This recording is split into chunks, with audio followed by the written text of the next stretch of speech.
એક વાત કહું, જોજો કોઈને કહેતા નહીં હો. વાત એમ છે કે કોંગ્રેસમાં નવા પ્રમુખને લઈને હજી પણ કોઈ નક્કર નિર્ણય નથી લેવાઈ રહ્યો. જાણે કોંગ્રેસના માથે પ્રમુખના નામની તલવાર લટકી રહી છે. આ પ્રમુખના તાજ માટે જાણે કે પકડદાવની રમત રમાઈ રહી હોય તેવું લાગી રહ્યું છે. પરંતુ આ તાજ હજી કોઈના માથે જાણે કે બંધ બેસતો જ નથી આવી રહ્યો.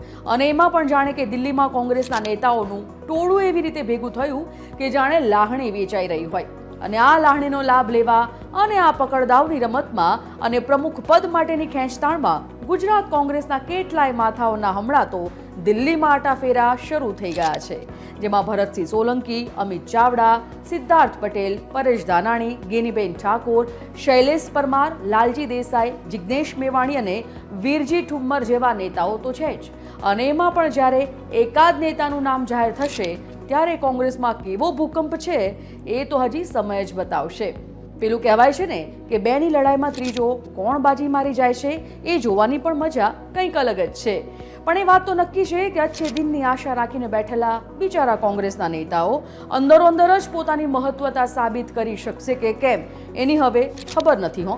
પણ ભાઈ, આપણે તો શું સામાન્ય પબ્લિક છીએ. અને ભૂલતા નહીં, ये પબ્લિક है सब जानती है. હવે વાત કરીએ ભાજપના નવા પ્રદેશ પ્રમુખની. ચર્ચા એવી શરૂ થઈ ગઈ છે કે રાષ્ટ્રીય પ્રમુખ પહેલા કે પ્રદેશ પ્રમુખ પહેલા. ગુજરાત પ્રદેશ અધ્યક્ષ તરીકે સી.આર. પાટીલનો કાર્યકાળ પૂર્ણ થયો છે અને હવે રાજકીય વર્તુળોમાં નવા અધ્યક્ષને લઈને ચર્ચાઓ તેજ થઈ ગઈ છે. ગુજરાત પ્રદેશ ભાજપના નવા અધ્યક્ષની નિયુક્તિ હવે પાર્ટી ટૂંક જ સમયમાં કરશે. જો કે આ ટૂંક સમયની વ્યાખ્યા શું છે અને એ ટૂંક સમય ક્યારે આવશે એ તો હવે દિલ્હીમાં બેઠેલા સરતાજ જ જાણે. હવે તો એવું લાગે છે કે ભાજપના નવા રાષ્ટ્રીય અધ્યક્ષની જાહેરાત થઈ જશે. હવે લોકો એવી પણ વાતો કરે છે કે ભાજપના રાષ્ટ્રીય અધ્યક્ષની પસંદગી થયા પછી જ ગુજરાતનો પ્રશ્ન હાથમાં લેવાશે. પહેલા એવું લાગતું હતું કે ગમે ત્યારે રાજ્યમાં નવા પ્રમુખ આવી જશે. ત્યાં હવે નવું ગતકડું ચાલુ થયું છે કે પહેલા રાષ્ટ્રીય પ્રમુખ અને પછી પ્રદેશ પ્રમુખ. હવે જોવાનું એ રહે છે કે કોણ પહેલા આવે છે.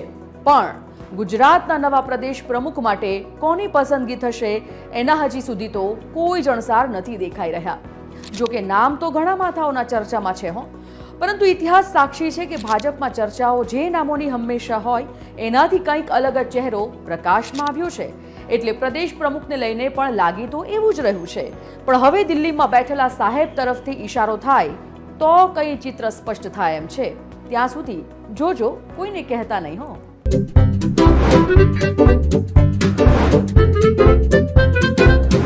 Thank you.